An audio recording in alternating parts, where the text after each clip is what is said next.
In the last lesson, we dealt with the triplets and created a blues shuffle using our fifths, our power chords.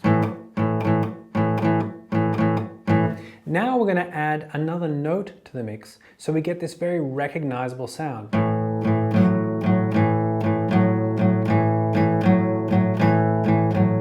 This rocking back and forth goes between beats 1, as we had before, put down a finger, 2, 3, 4. So it would sound like this, 1, 2, 3, 4.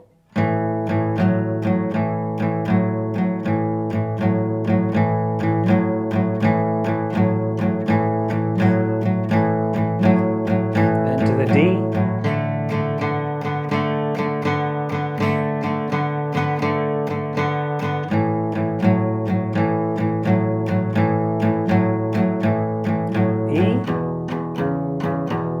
D, turn around, and so on. Now, what we're actually doing is we're starting with the shuffle that we learned in the previous lesson. So on our A chord, our first finger is holding down E on the 2nd fret, 4th string.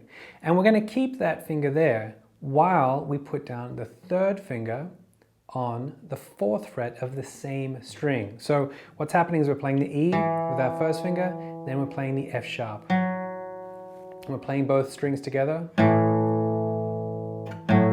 Now the biggest tip I can give you here is not to lift that first finger. Don't do this.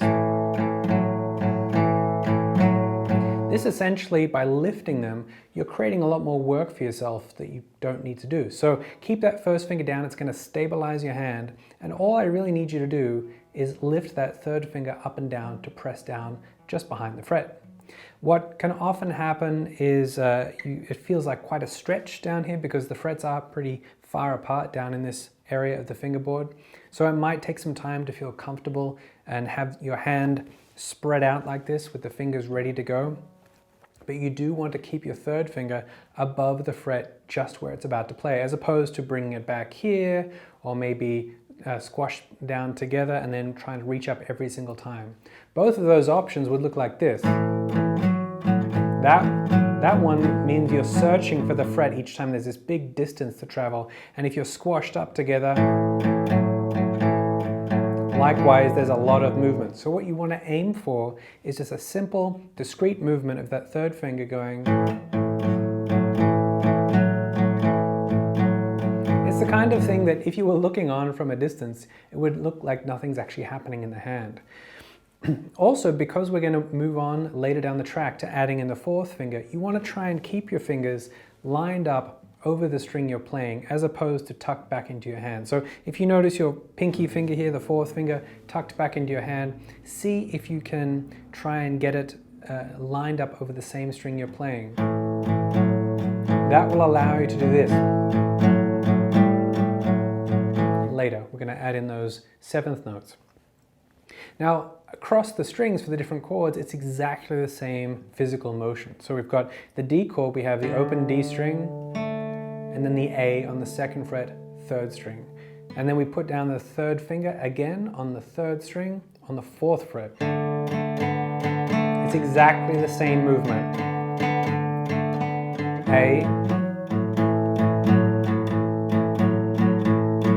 and then E is open 6th string, 1st finger on the B, we're going to keep that down like all of the other 2nd frets, and then we're playing that 3rd finger on the 4th fret there.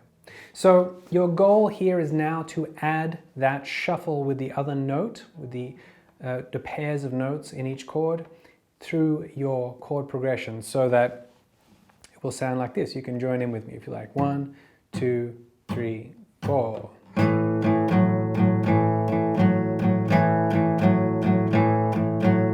3,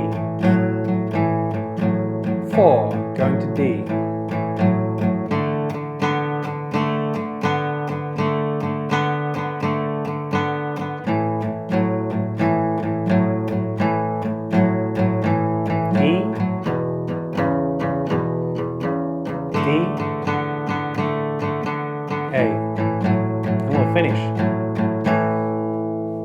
So play along with the backing track and get that shuffle nice and steady, get your hands feeling comfortable and flexible, and then we'll move on to some chords.